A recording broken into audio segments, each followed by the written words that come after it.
The woman was staring at me like I'd just suggested she French kiss a rattlesnake. My day wasn't even supposed to be started yet, and it had already gone to shit.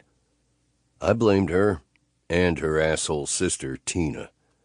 I also threw some blame in Agatha's direction, too, for good measure, since she'd been the one to text me that Tina had just walked her troublemaking ass into the cafe. Now here I was at what counted as the ass crack of dawn, playing town bouncer like an idiot, and fighting with a woman I'd never met.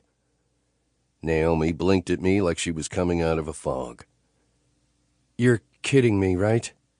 Agatha needed to get her fucking eyes checked if she mistook the pissed-off brunette for her bleach-blonde, baked-tan, tattooed pain-in-the-ass sister. The differences between them were pretty fucking obvious, even without my contacts. Tina's face was the color and texture of an old-ass leather couch. She had a hard mouth bracketed by deep frown lines from smoking 2 packs a day and feeling like the world owed her something. Naomi, on the other hand, was cut from a different cloth, a classier one.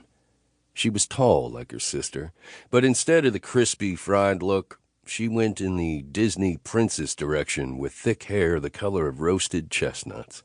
It and the flowers in it were trying to escape some kind of elaborate updo. Her face was softer, skin paler, full pink lips, eyes that made me think of forest floors and open fields. Where Tina dressed like a biker babe who'd gone through a wood chipper, Naomi wore high-end athletic shorts and a matching tank over a toned body that promised more than a handful of nice surprises. She looked like the kind of woman who'd take one look at me and hightail it to the safety of the first golf shirt-wearing board member she could find. Lucky for her, I didn't do drama. Or high maintenance.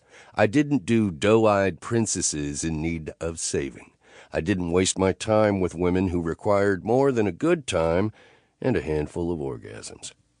But since I'd already stuck my nose into the situation, called her trash, and yelled at her, the least I could do was bring the situation to a fast conclusion.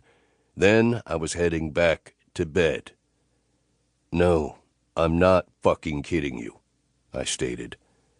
"I'm not going anywhere with you." "You don't have a car," I pointed out. "Thank you, Captain Obvious. I am aware I don't have a car." "Let me get this straight.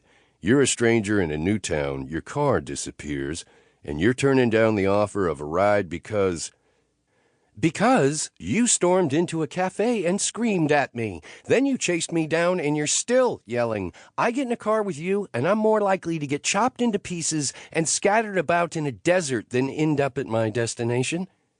"No deserts here. Some mountains, though." Her expression suggested she didn't find me helpful or amusing. I exhaled through my teeth. "Look, I'm tired. I got an alert that Tina was causing trouble at the cafe again, and that's what I thought I was walking into." She took a long hit of coffee while looking up and down the street like she was debating escape. "Don't even think about it," I told her. "You'd spill your coffee."